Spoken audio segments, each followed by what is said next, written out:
그때 헤롯 왕이 손을 들어 교회 중에서 몇 사람을 헤아려 하여 요한의 형제 야고보를 칼로 죽이니 유대인들이 이 일을 기뻐하는 것을 보고 베드로도 잡으려고 할새 때는 무교절 기간이라.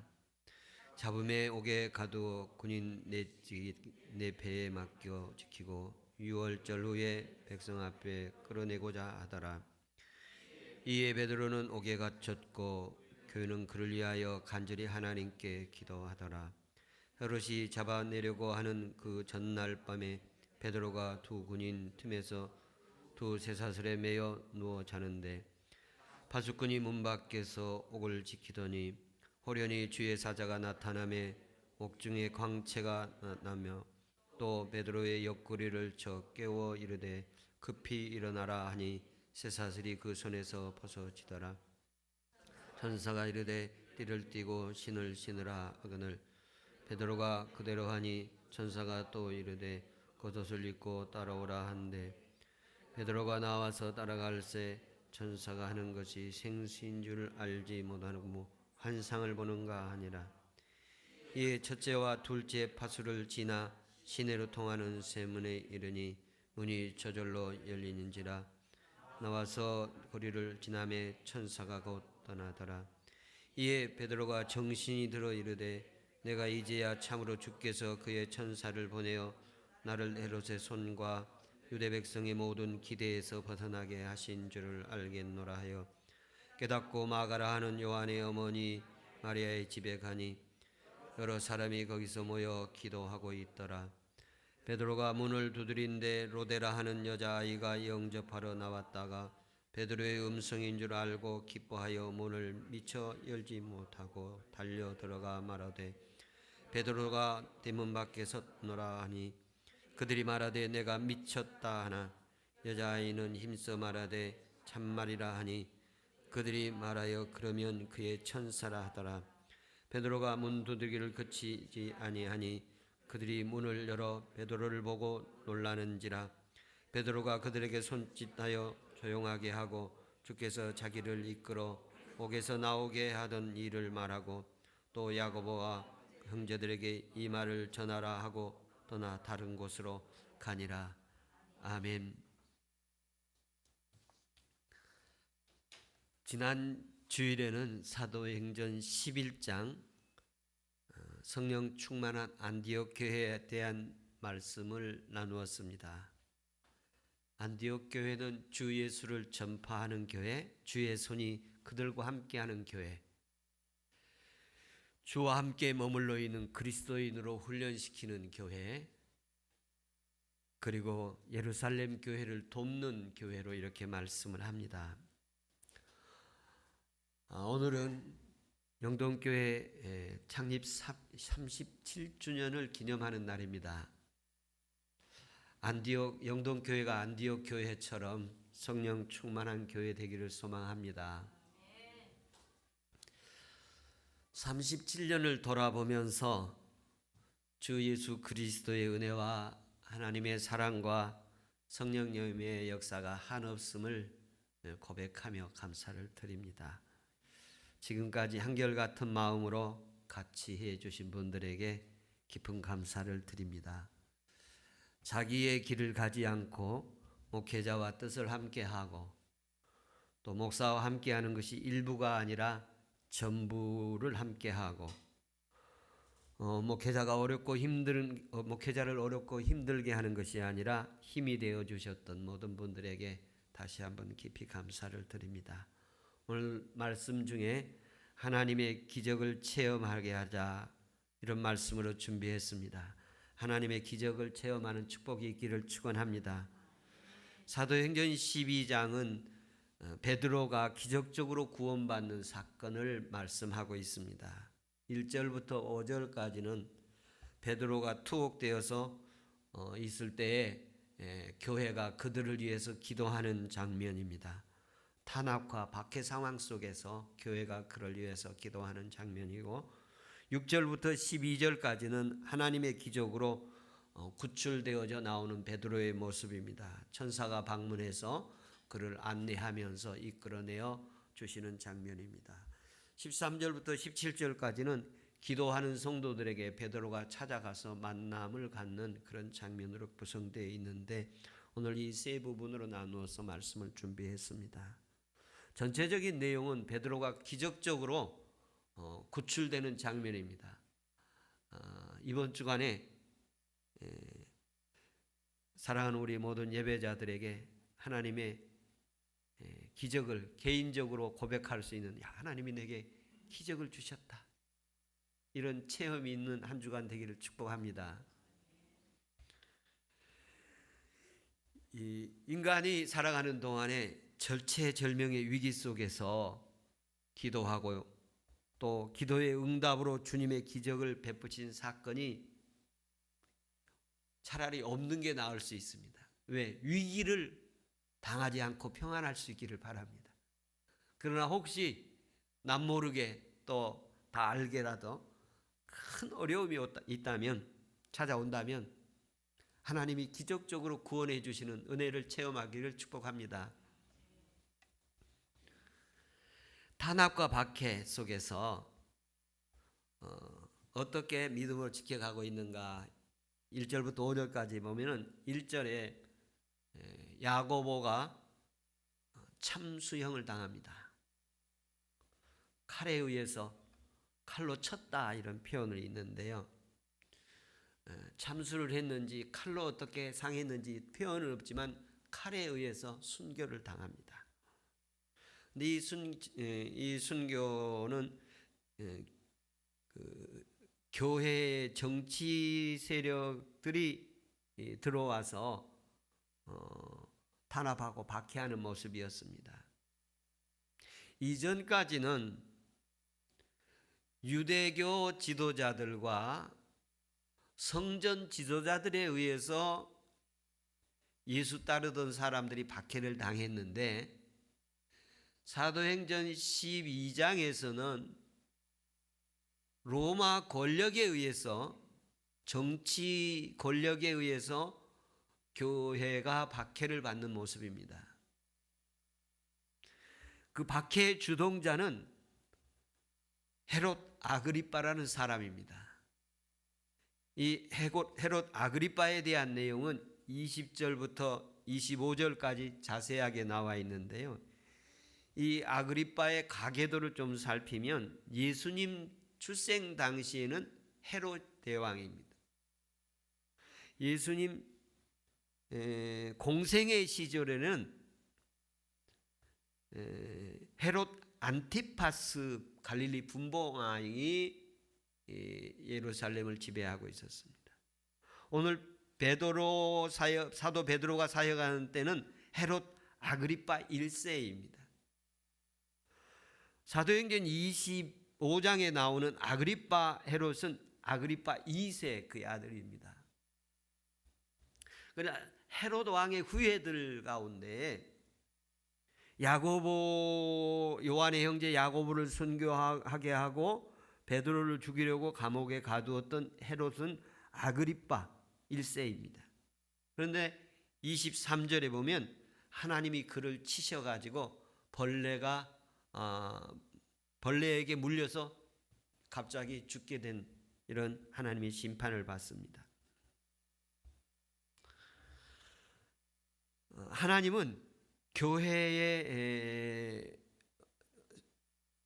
하나님의 경륜을 따라가는 그 교회의 모습을 박해하거나 또 주의 종들이나 신실한 그리스도인들을 탄압하고 박해한 자들 하나님은 가만두지 않으심을 성경 역사에서 볼 수 있습니다. 열왕기하 2장 23절 4절에 보면 엘리사 선지자를 조롱하던 사람들에게 숲을 속에서 암콤 2마리가 나와서 40명을 이렇게 죽이는 사건이 있습니다. 저도 들은 얘기입니다만 교회 건축을 할 때마다 주변에서 반대하는 일들이 많이 있다고 그럽니다. 그런 반대하는 사람들의 모습이 하나님이 결코 기뻐하지 않아서 하나님이 이렇게 가만두지 않는 모습들을 경험한 것들을 여러 증언들을 통해서 듣습니다.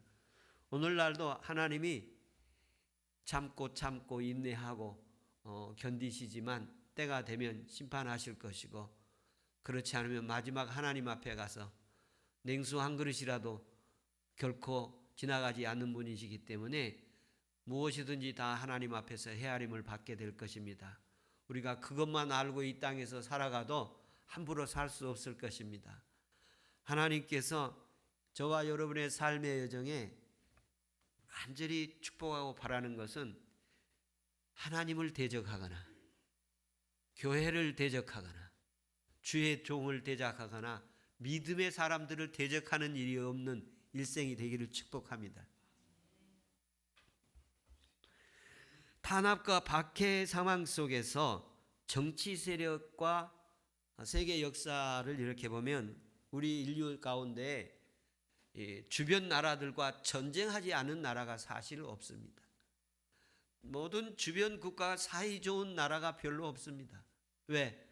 힘이 있을 때 침략하고 힘 부리고 힘 없으면 또 무너지고 이런 일이 지구상에 가득했습니다. 세계 1차 대전이라든지 제2차 세계대전, 우리 이 지구상의 큰 비극이었죠. 그리고 우리나라 같은 경우에는 속국이 되어서는 또는 조공을 바치기도 하고 또 강압적으로 식민 지배를 받기도 하고 아주 불행한 우리의 과거의 역사도 있어서 참 많은 아픔을 겪은 그런 상황들이 있습니다. 예루살렘 교회가 서두에도 말씀드렸습니다만 이제 태동기에 초대교회가 태동기 과정 속에서 유대 지도자들과 또 교회 지도자들, 성전 지도자들, 교회 지도자가 아니라 성전 지도자들에 의해서 박해를 받게 되는데, 이 아그리파 1세가 당시에 유대인들의 굉장히 존경받는 왕이었습니다. 어떻게 해서 존경을 받느냐 하면 당시에 예루살렘 지도자들과는 관계를 잘 맺었어요. 오늘 본문에서도 그런 내용들이 나오게 됩니다만 사두개인들과 특히 사두개인들을 교회 지도자들, 종교 지도자들, 사회 지도자들과는 사이가 좋았어요. 그런데 신흥 종교에 대해서는 아주 강력한 탄압을 하게 되었습니다. 그러면 유대 지도자들이 매우 좋아하거든요. 유대 성전 지도자들이라든지 유대 지도자들은 그런 사람들이 신흥 종교가 나타나면 박해를 할 때 매우 좋아하기 때문에 이 아그리파 왕이 정치적으로 이 사도들을 더욱 탄압을 가하게 되어집니다. 그래서 초대교회가 매우 위기에 처하게 됩니다. 사도행전에 무려 5번이나 폭력적으로 교회를 박해하는 장면들이 나오게 되어집니다. 교회가 최대 위기에 처해 있었을 때에 그 모습 가운데 하나가 아그리파 왕을 하나님이 치시는 장면 가운데 하나가 나타나서 그 박해 속에서도 믿음을 지키는 사람들이 힘을 얻게 되어집니다. 스데반이 순교를 하고 야고보가 순교를 하지만 하나님의 교회를 박해할 칼로 치는 사람들 가운데 아그리파 왕을 하나님이 치시는 장면을 보면서 하나님 앞에 힘을 얻습니다. 그러면서 신앙을 지켜가게 됩니다. 저와 여러분의 삶의 여정 속에서도 신앙의 탄압을 받고 있고 신앙의 힘든 여건, 신앙의 탄압은 없지만 신앙생활에 매우 힘든 여건들이 있다면 하나님이 은혜 주셔서 신앙생활 마음껏 할 수 있는 길 열리기를 축복합니다. 길이 활짝 열어졌는데도 기도할 마음 자유롭게 기도할 수 있고 또 자유롭게 성경을 볼 수 있고 또 자유롭게 하나님을 경배할 수 있는데 시간이 없어 못한다면 또 할 줄 몰라서 못한다면 하나님이 은혜 주시기를 축원합니다. 또한 여기에서 그 박해 상황 속에서 개인 상황에서도 인간이 해결할 수 없는 어려운 문제들이 있을 수 있습니다. 오늘 5절에 보면 이에 베드로가 옥에 갇혔고 교회는 그들을 위하여 간절히 하나님께 기도하더라. 초대교회가 굉장히 위험하게 처했던 위기 상황이어서 하나님 앞에 간절히 기도하는 상황이 발생합니다. 인간이 어떻게 해결할 수 없는 일이에요. 그리고 유대인들로서는 어떻게 해결할 수 없는 일이에요. 로마 권력이 교회를 박해를 하고 있는 거예요.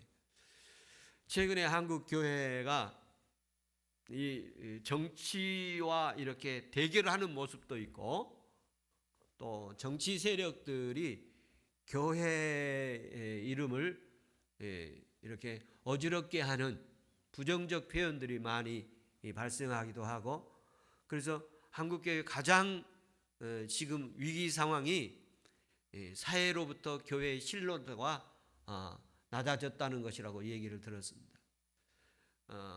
넷플릭스의 수리남이라는 그 영화에도 보면 거기에 마약 왕이 목사로 나오는데 사실 목사가 아니고 다른 직종에서 일하는 사람인데 목사로 이렇게 만들었다고 그래요. 더 극적으로 만들기 위해서, 영화하기 위해서 그랬다고 그러는데, 제가 목사의 신분으로 그러고 하는 걸 보고 검색했더니 알아봤더니 목사가 아닌 사건으로 이렇게 보여졌어요. 우리 사회가 목사가 나쁜 역할을 하면 아주 희열을 느끼는 그런 사회가 됐어요. 어찌 돼서 일이 됐는지 모르겠지만 참 안타까운 일이고요. 또 개인적으로 우리가 삶을 살아가는 동안에 너무 힘들고 이제 다 맡겨서 하나님만을 향해서 기도하는 그런 상황이 되어 있을 때에 하나님께서 은혜 주시기를 축원합니다. 그래도 하나님께서 우리에게 은혜가 있다는 사실을 기억하면서 기도줄은 놓지 않기를 바랍니다. 초대교회가 박해와 탄압 속에서 모여서 기도를 합니다.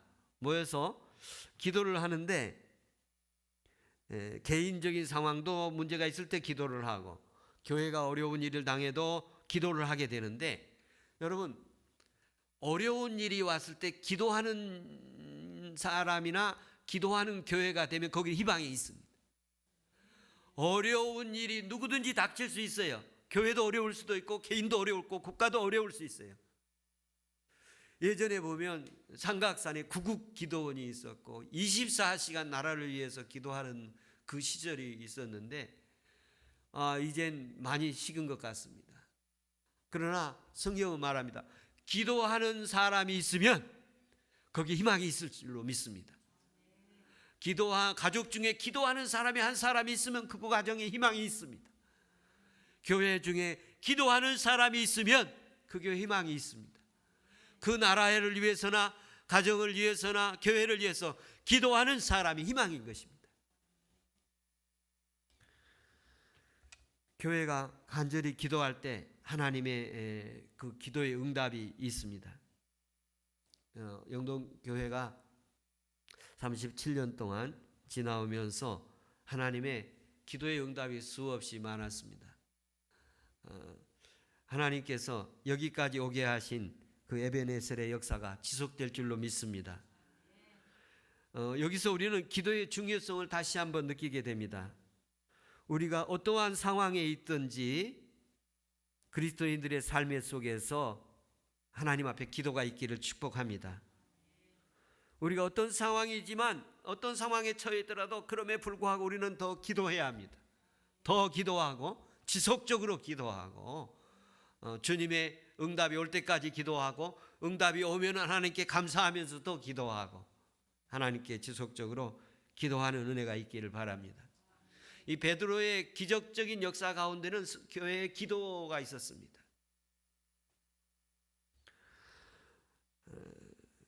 하나님께서 이 기도 장면을 이 누가는 사도행전에서 어떻게 표현을 하고 있느냐 하면, 본문에서는 이 기도의 중요성을 얘기하는데 얼마나 중요성을 주고 있느냐 하는 건데요. 오늘 5절에 보면 베드로가 옥에 갇혔고 교회는 그를 위해서 간절히 기도했다. 이게 표현인데, 간절히 하나님께 기도했다, 이 표현인데, 이 표현이 누가복음 22장 44절에서 비교를 하게 되어집니다. 다시 말씀드리면 누가복음 22장 44절에서 먼저 이 부분을 기도를 했었어요. 어떻게 기도했었느냐면 예수님께서 기도하시는 장면이 있습니다. 겟세마네 동산에서 기도하신 장면인데, 힘쓰고 애써 더욱 간절히 기도하시니 땀이 땅에 떨어지는 핏방울 같이 되더라. 그러니까 교회가 하나님께 간절히 기도를 했어요. 야고보는 순교를 당하고 베드로는 투옥되었고 내일이면 죽습니다. 내일이면 처형되는 날이에요. 그런데 오늘 저녁에 간절히 기도하는 거예요.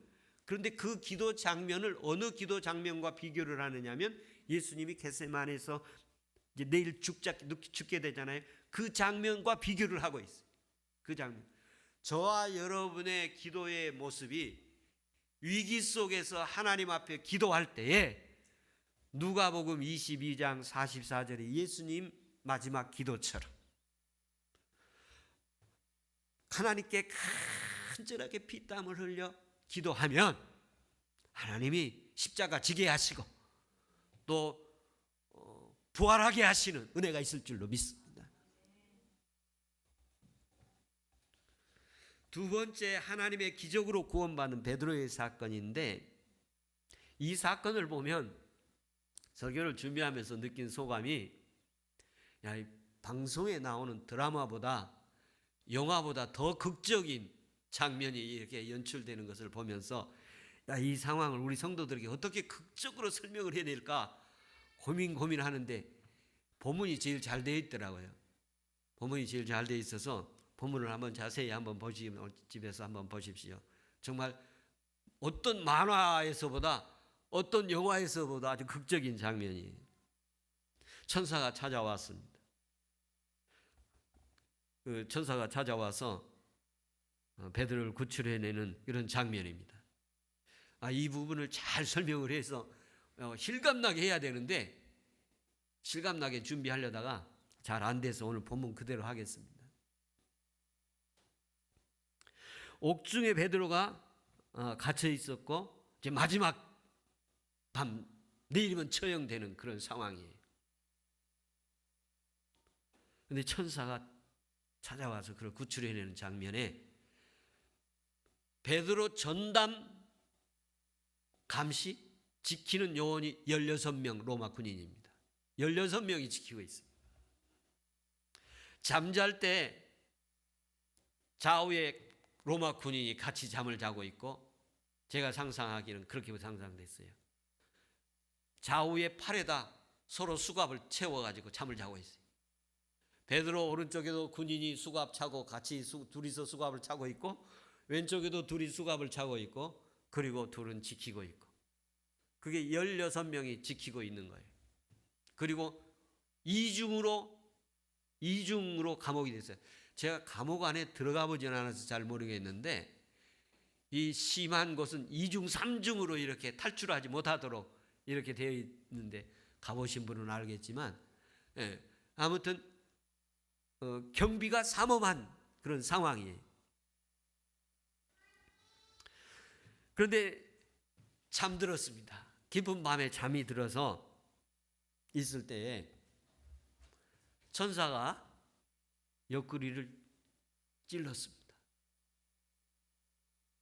그리고 깨어나게 됩니다. 손에 있던 쇠사슬이 벗어지고 띠를 띠게 하고 신을 신게 하고 옷을 입게 하고 일어나 따르게 합니다. 감옥 속에서 이게 꿈인지 생시인지 모르게 환상인가 보다 그렇게 생각을 하고 베드로는 있습니다. 근데 천사가 데리고 일어나 나를 따르라. 그리고 문을 나오니까 세 문이 열립니다. 두 번째 문도 자동으로 열립니다.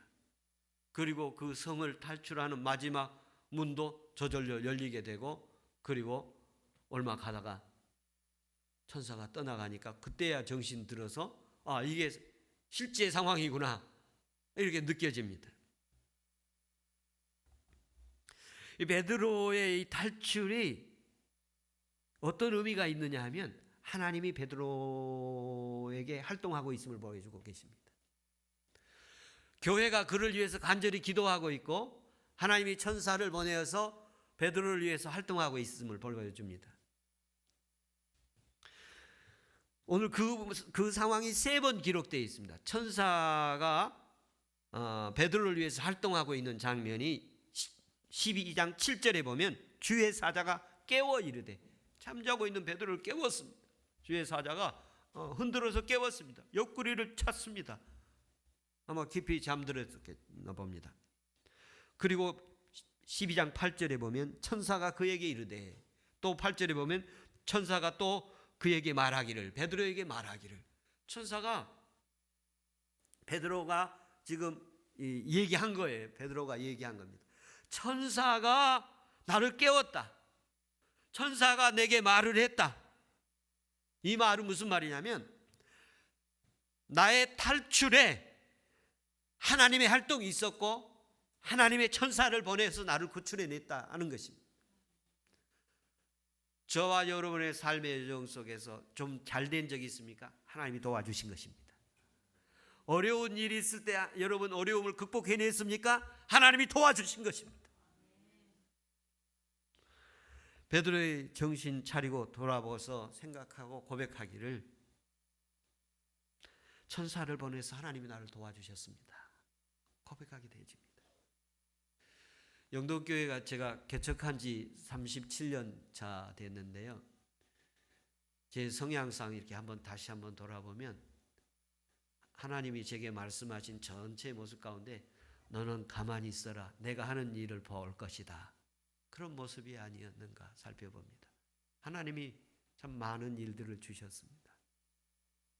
지하실, 캄캄한 지하실 쪽방에서 교회 시작하게 하셨는데 여기까지 오게 하셨습니다. 많이 울기도 했고 또 많은 사람들이 스쳐 지나가기도 했고 큰 어려움이 없이 평탄한 하나님의 형통의 길을 주셨습니다. 그 은혜가 한이 없습니다. 하나님이 역사해 주셨기 때문이라고 믿습니다. 베드로가 주님의 기적적인 도움을 내가 받고 있구나. 제가 한 번은 반포에서 길을 이렇게 건너기 위해서 대기하고 있는데 신호가 바뀌어서 건너지 않습니까? 신호만 건너면 건너는데 저보다 한 50cm 앞에 갔을까요? 그 사람이 먼저 앞에 가고 내가 뒤따라 가지게 되더라고요. 근데 그 사람을 차가 그냥 탁 치더라고요. 그래서 저도 막 깜짝 놀랐죠. 그 다음부터는 제가 건널 때 제일 먼저 절대 건너지 않습니다. 한 서너 번째 가도 아무 문제가 없어요. 그 문제 없습니다. 그래서 하나님 지켜주신 적이 한두 번이 아닙니다. 하나님께서 저와 여러분의 삶의 여정 속에서 베드로가 고백하기를 주의 천사를 보내서 나를 구출해 내셨구나. 내가 어려우면 어려울수록 하나님의 활동은 더 많으시구나. 이런 체험을 하고 주님께 고백되어지는 은혜가 있기를 축원합니다. 하나님께서 나를 도우고 계심을 한 주간 인지되기를 바랍니다. 야, 하나님 나를 도우시고 계시네. 야, 하나님이 나를 여기까지 도우시고 계시네. 하나님 이렇게 나를 도와주시고 이렇게 구출해 내시네 하는 이런 것을 자기가 꾸미고 환상인 줄 알았는데 실제 상황이었잖아요. 실제로 하나님이 나를 여기까지 도와주시는구나. 이걸 느낄 수 있는 한 주간 되기를 축원합니다. 그러므로 말미암아 환난을 당하고 있습니까? 하나님의 강력한 활동이 있기를 바랍니다. 환난을 많이 당하면 하나님이 많이 활동할 것이고 크게 환난을 당하면 하나님이 크게 역사하실 걸로 믿습니다. 내가 이렇게 사는 것은 하나님의 은혜라고 고백하는 은혜에 있기를 축원합니다. 박해가 극렬할수록 하나님의 구원 활동은 더 강력했습니다. 여러분 어려우십니까?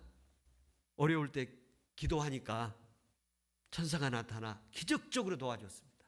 기적적으로 도와주신 거예요. 천사가 하나님 역사를 이루게 하십니다. 오늘 예배자들에게, 악한 자들에게 힘든 경험을 하게 될 때에 하나님의 활동이 더 강력하다는 것을 믿고, 내가 어려우면 어려울수록 더 강력하다는 사실을 믿고 기도하는 은혜 있기를 바랍니다. 베드로가 갇혀 있을 때 교회가 간절히 기도했습니다. 내일 처형을 당하게 되는 거예요. 그리고 교회들이 간절히 기도를 했습니다. 그런데 위기 상황 속에서 하나님이 천사를 보내서 구출을 하는 장면이 우리가 보았습니다. 기적적으로 문제를 해결했습니다. 그래서 설교 준비하면서 그랬어요. 그냥 이렇게 평범하게 되면은 자기가 한 줄 알아요, 사람들이. 그런데 이건 하나님이 도와주신 거야. 나는 내 힘으로 한 게 아니라 이건 정말 하나님이 도와주신 거야. 이렇게 기적이 일어나야 그때야 겨우 이거 하나님이 도와주신 거라고 하는 그런 상황들이 발생하게 되는데요. 오늘 베드로가 환상인 줄 알았는데 실제 상황이 되어지고, 베드로가 살아서 구출되어서 그 교회에 성도들이 모여서 기도하는데 찾아갔을 때 믿지를 않잖아요. 그의 천사가 왔다, 정신 나갔다고 이렇게 얘기를 하지 않습니까? 그런 사람들이 있는데, 어려움에 우리가 있을 때 낙심하지 말고, 쪼그라들지 말고, 무기력해지지 말고, 스트레스로 그냥 고통받지 말고 기도하는 은혜 있기를 바라고, 어려우면 어려울수록 하나님이 더 강력하게 역사한다는 사실을 믿고 주님께 기도합시다. 기도하는 성도들의 베드로가 찾아가게 되어집니다. 이 베드로에 찾아가게 되는데, 여기에도 또 해프닝 같은 사건이 있습니다. 12절부터 17절에 이제 탈출해서 자기를 위해서 기도하고 있는 곳에 가지 않습니까? 그 기도하고 있는 사람들에게 찾아갔는데, 로데라는 여자아이가 이 사건의 첫 번째 인물로 등장합니다. 여자아이가 등장을 하게 되고 이름도 이렇게 소개를 하고 있어요.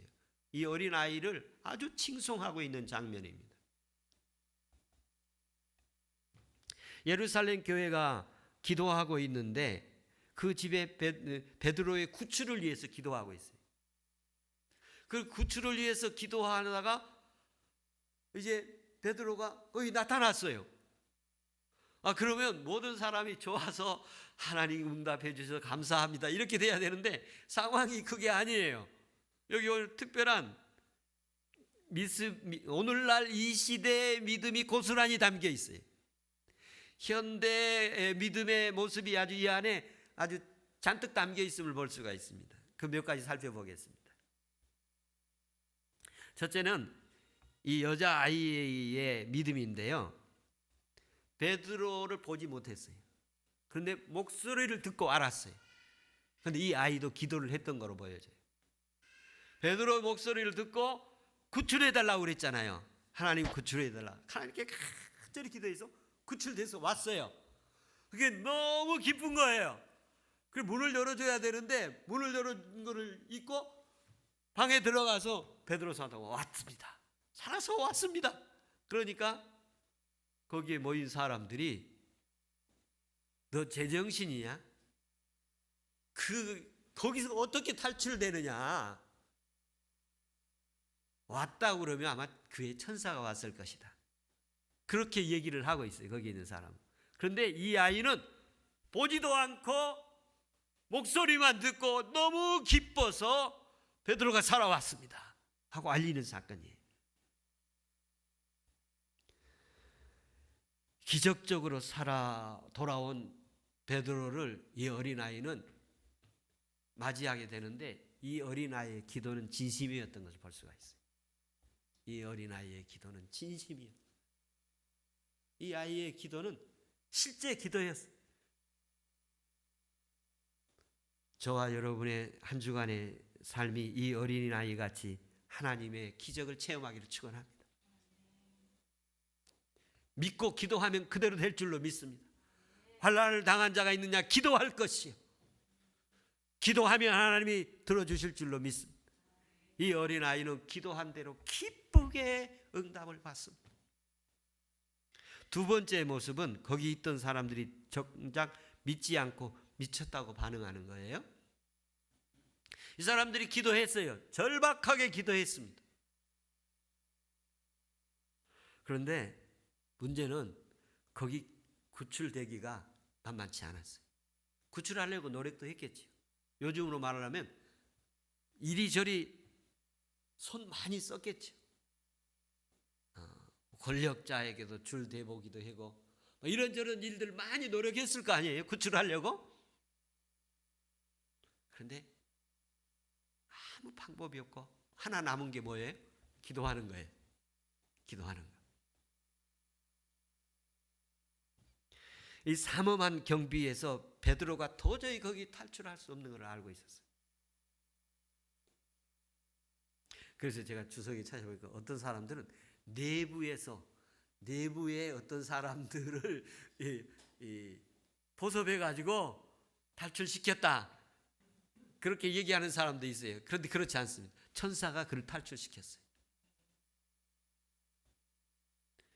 16명의 군인들이 지키고 있었고 수갑을 채워서 결박시키고 있었고 문을 다 잠겨 있었고 2중 3중으로 이렇게 그를 지켰는데 하나님이 그를 탈출시키는데 천사를 보내서 하나님이 탈출시키는 장면으로 나옵니다.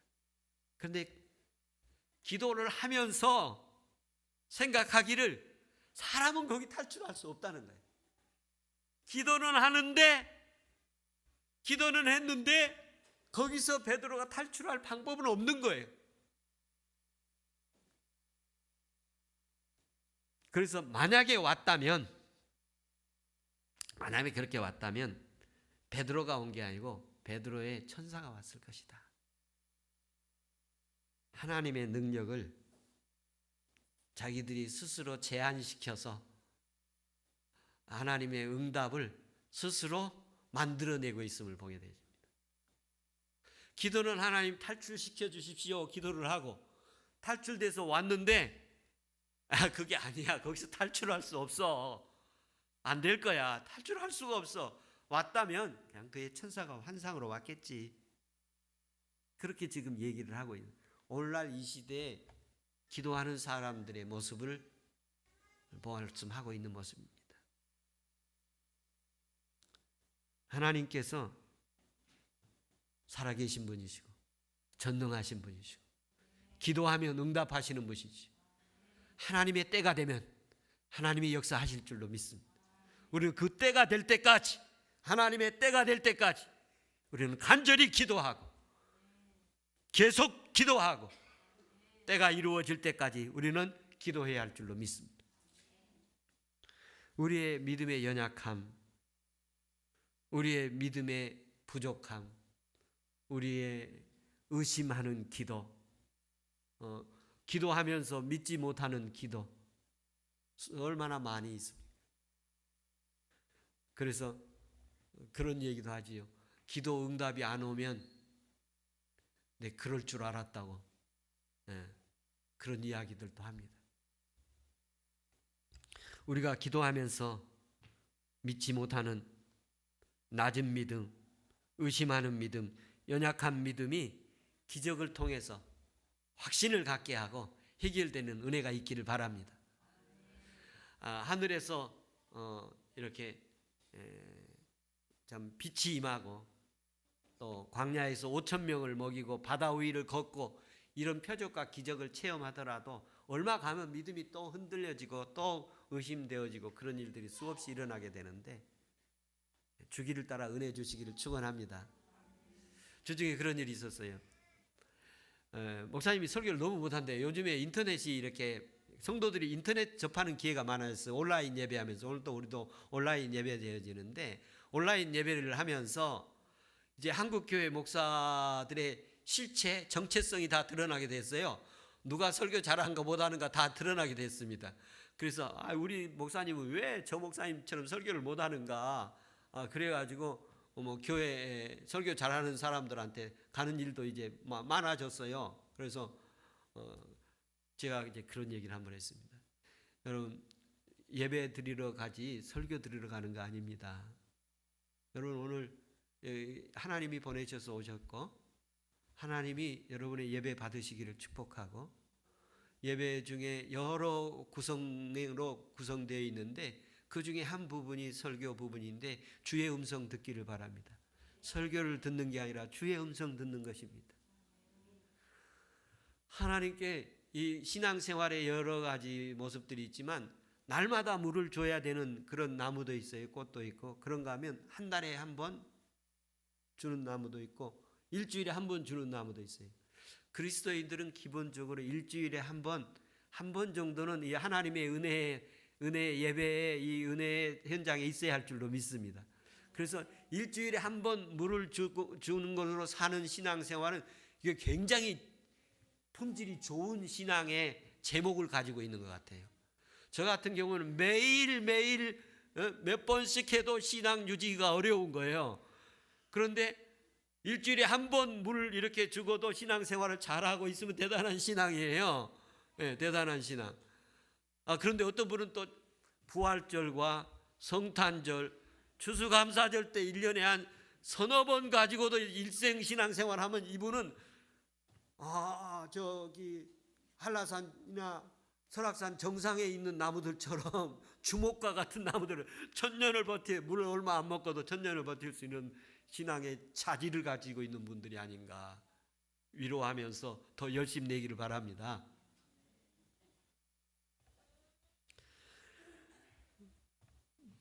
우리의 믿음의 연약함을 이 베드로 방문을 통해서 이렇게 알게 되는데, 마지막 말씀입니다. 베드로가 옥에서 나오게 된 것은 주께서 자기를 이끌어 주셨다. 17절에 거기에 모인 사람들한테 얘기합니다. 주께서 나를 이끌어 내셨다. 주님이 나를 이끌어 나오게 하셨다. 이런 고백을 하십니다. 이 기적적으로 나오게 되어지는 현장 속에 하나님이 자기를 이끌어 주셨다. 이 사도행전 12장에 예루살렘 교회에 대한 이야기가 나오는데 이게 마지막 장면입니다. 사도행전에서 이후에는 예루살렘 교회에 대한 이야기가 없습니다. 그러니까 아주 중요한 장면이에요.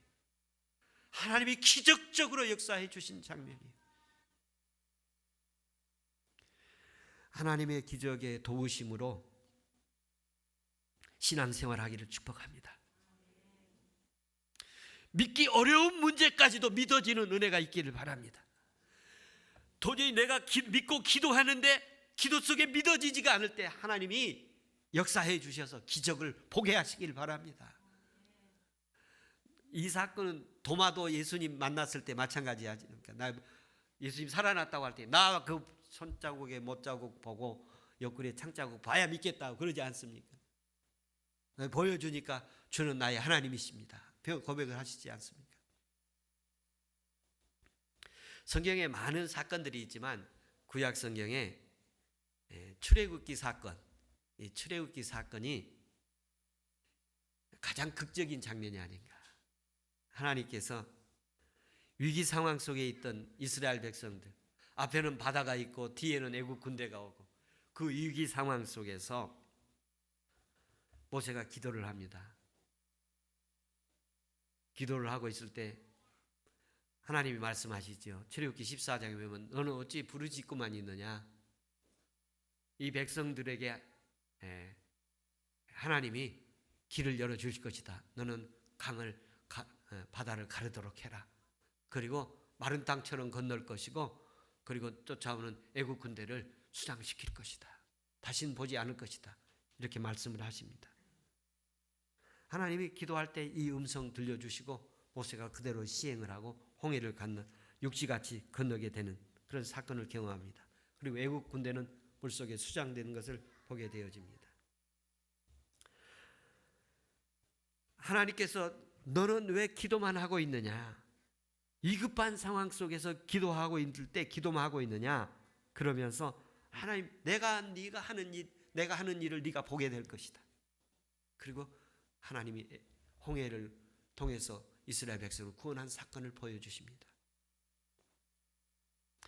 여기에서 영적 다른 의미가 하나 더 있는데, 바다라는 것은 유대인들 의식 속에서 악의 세력의 근원지, 마귀의 세력의 근원지, 마귀의 집이 있는 곳이, 거처가 있는 곳이.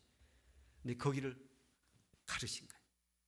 그리고 거기를 짓밟으신 거예요. 그리고 악한 세력을 거기에 수장시키는 장면이에요.